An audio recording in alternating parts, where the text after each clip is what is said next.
Module 6, Lesson 9, Determining the Equation of a Line Fit to Data. So there's a way we can do this on the calculator. It's called the line of best fit. It's also called a linear regression. We're going to look at an example here, and we're going to try and get the equation for the line just by doing it on paper to begin with. So scientists are interested in finding out how different species adapt to finding food sources. These people studied crocodilians to find out how their bite force was related to their body mass and diet. So the table shows this information for the body mass in pounds and the bite force in pounds.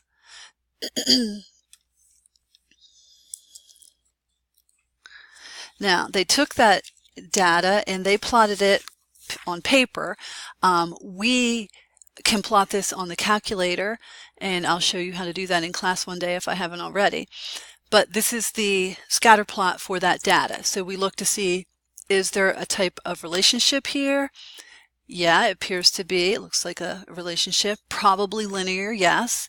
And an increasing relationship, meaning as body mass increases, bite force increases. We have a positive slope to our relationship. So what we're going to look at, and you're going to be drawing a line on this scatter plot, and you're going to be calculating the equation for your line. I'm going to do a line that's already drawn back here. So they draw a couple lines here, and they make you answer some questions about them. I'm not going to use those lines. I'm going to use this line right here. So we're going to try to figure out what the equation for this line is. Now, if you recall, equation for a line is y equals mx plus b. So we should be able to look at this and find the y-intercept, or very close to the y-intercept. Okay, to me it appears to be going through very close to 100. So I'm going to say the y-intercept is at 100. And the slope, if we find some points on this line, let's see, here's a really good point to use. And I'm going to go clear from down here.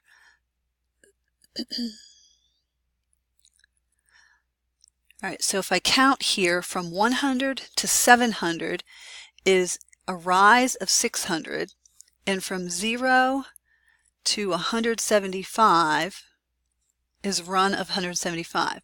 So our slope is 600 over 175. However, I would definitely reduce that. If it reduces, which I'm sure it reduces,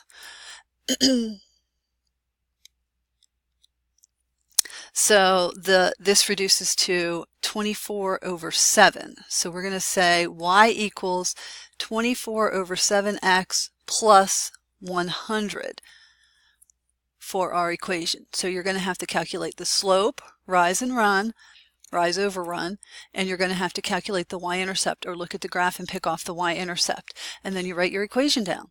Okay, it's simple as that.